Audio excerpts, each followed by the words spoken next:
Good morning, everybody. Hippo's in the house with Hector Munoz from Coastal Quality, part of the CDBIA last half hour here. Mick's here from Englewood. Tommy's at the controls. Good make sure morning, you sir. get him, will you please, Tony? There you go. I gotta. Getting a lot easier to remember Hector's name, isn't it?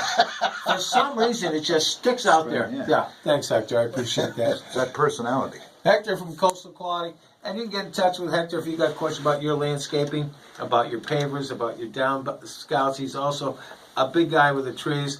Give him a call, 941-815-2077, or you can get in touch with him at www.coastalquality.com.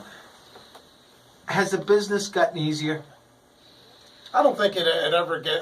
I like it. I enjoy it. So it's not like it's a difficult thing for me. Yeah, but you're always pulling stuff up, moving stuff around. You're very active as a company.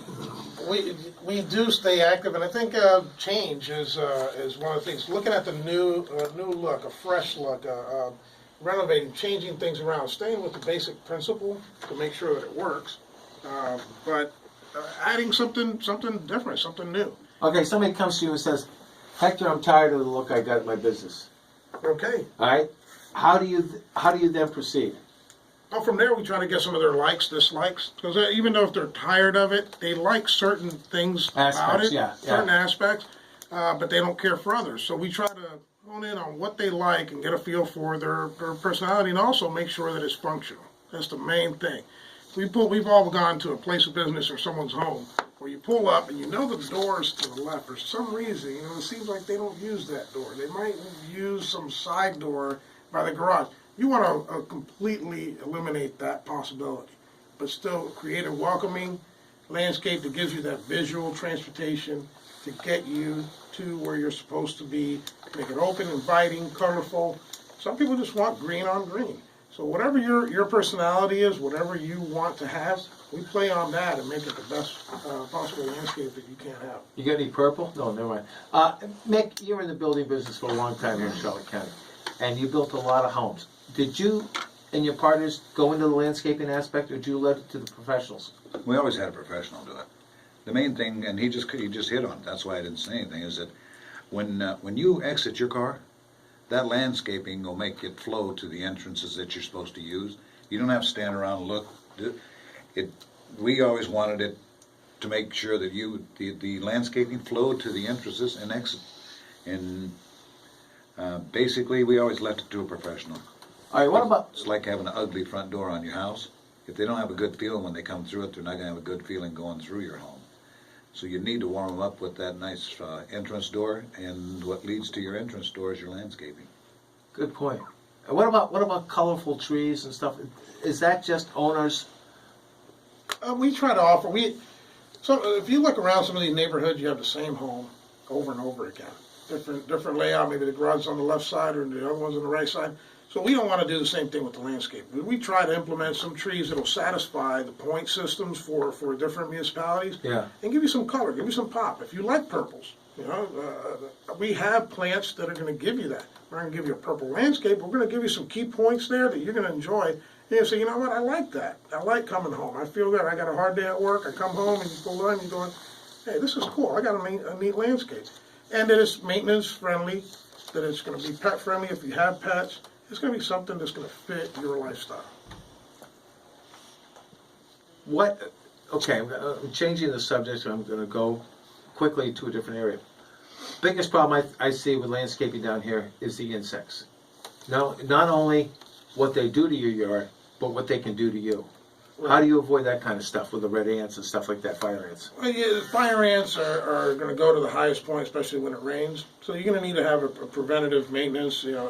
Pest management is something that is a maintenance issue, most of all. But some of the things, if you're allergic to bees, we're definitely not going to put host and nectar plants by your main entrance, because then you're going to be stung every time you come home. So we try to do something away from that. But we do need a balance to attract beneficial insects that will control some of these predatory type insects that create the problem. But again, an integrated pest management program or something like that will be able to control. You're not going to be able to eradicate them. You're just gonna be able to control, to be able to live with them, because they're always there. It's almost a requirement here that you have some sort of pest control, and In your that's yard. not, yeah, it's not elimination, like you said, it's to control what happens in your yard. As soon as you lose control of it, now you're done. And I've had it at our house, and my landscaping isn't for beans, but it serves what bothers me. I'm allergic to pepper trees. He keeps them away from my property line. You know, I'm allergic to penicillin, so if I get into those pepper trees, it cost me a fortune to get rid of them. Without Same way question. with the bees. We had. That's interesting. Yeah, it was a red blooming plant, and I can't remember the name of it, but it just attracted millions and millions of bees. And finally, I went out and put the chain on the back of my four-wheel drive and pulled the damn thing out of the ground. Bee problem's over with. Yeah, we didn't install that. Hey, that wasn't Hector's truck. Hey, Hector, I noticed one thing in your beautiful, you have a beautiful color brochure here. I noticed you haven't used any bougainvillea. Is there a reason for that? I No. mean, if you get a full bougainvillea, it's beautiful. Oh, yeah. But oh, yeah. they're aren't they hard to maintain? Actually, there's a bougainvillea on that center Really? photo Maybe I there didn't see it. where the wall is, and that's they call a blueberry ice bougainvillea. It's low ground cover spreading. Okay. Okay. Gotcha. Right there where the little garden wall deal Yeah. is. Okay. I see it. Yeah. Now. Okay. See right there? Yeah. Right. Bougainvilleas there's a bunch of different varieties. The deal with bougainvilleas is that they want to have a well-drained soil, and they require unique fertilizer. Yeah. You fertilize too much with general, it's going to grow, but it's not going to bloom. If you don't give it enough, then it's going to get wilted and yellow, and too much water will make it do different things. It's Right. going to leaves fall prematurely, different things like that. So mainly the thing is the basic fundamentals is right plant for the right place. And then from there we can build. Okay. What about, the next question I got is about what are you surrounded with? Are you going to use mulch? Are you going to use rock? What shell? I can remember digging out all that shell off of place over in Rotunda.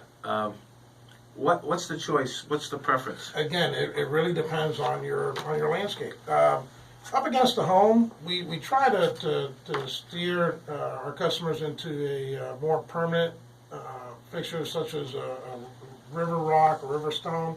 Try to stay away from shell or limestone because that's gonna add high content of lime to that area. It's going to throw off your pH level. So only certain plants will survive in that area. So you're limiting yourself on what you can install there. And some people want that. But really it all depends. The mulch is the best for the plants because it turns into compost. It retains a lot of the nutrients that you're putting out as fertilizer, and it's going to benefit the plants best. But mulch up against the home is something that we try to avoid. If it's new construction, the mulch is fine right there for the first year, and then eventually we recommend just move it away from the house so you don't have that wood rotting right there up against the home. But at the beginning, for that fill, to get a little bit of amendment, it's good to have that mulch there. It's not necessarily a bad thing. But we do Move it away. We recommend it in the next couple of years to go ahead and move that away to avoid, to lessen your risk of having any issues.